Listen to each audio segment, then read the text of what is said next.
নমস্কাৰ, মোৰ অন্য এটা ভিডিঅ'লৈ মই আপোনালোকক স্বাগতম জনালোঁ। আজি মই এয়া দুপৰীয়া বনালোঁ উখোৱা চাউলৰ ভাত। এয়া ডেক্সিত বনাইছোঁ। এয়া পানীটো কাঢ়ি দিম মই। আৰু ইফালে আছে মোৰ মাছ ভাজা। এয়া মাছ ভাজি আছোঁ, যি দুপৰীয়াৰ সাজ। আৰু এয়া মই দালিত তেল মাৰিলোঁ, মুগ মচুৰৰ দালি। এয়া একেবাৰে চিম্পুল আজি দুপৰীয়াৰ ভাত সাজ। আৰু এয়া মোৰ ভাত হ'ল, এয়া দালি, মুগ মচুৰৰ দালি। কিন্তু বনাওঁ দেখুৱাম, আজি মই ভাতৰ সাজটোৱে দেখুৱাই দিলোঁ। আৰু উখোৱা চাউলৰ ভাত মাজে মাজে এনেদৰে ডেক্সিত বনাই পানীটো কাঢ়ি ল'লে খুব ভাল লাগে। আৰু এয়া টুকুৰা নেমু, দুটা জলকীয়া, ইফালে আছে ভেন্দি ভাজি আৰু সৰু মাছ ভাজা।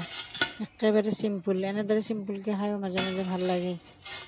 আৰু দুপৰীয়াৰ ভাত সাজ এয়া সৰু মাছ ভাজা, ভেন্দি ভাজা, দালি।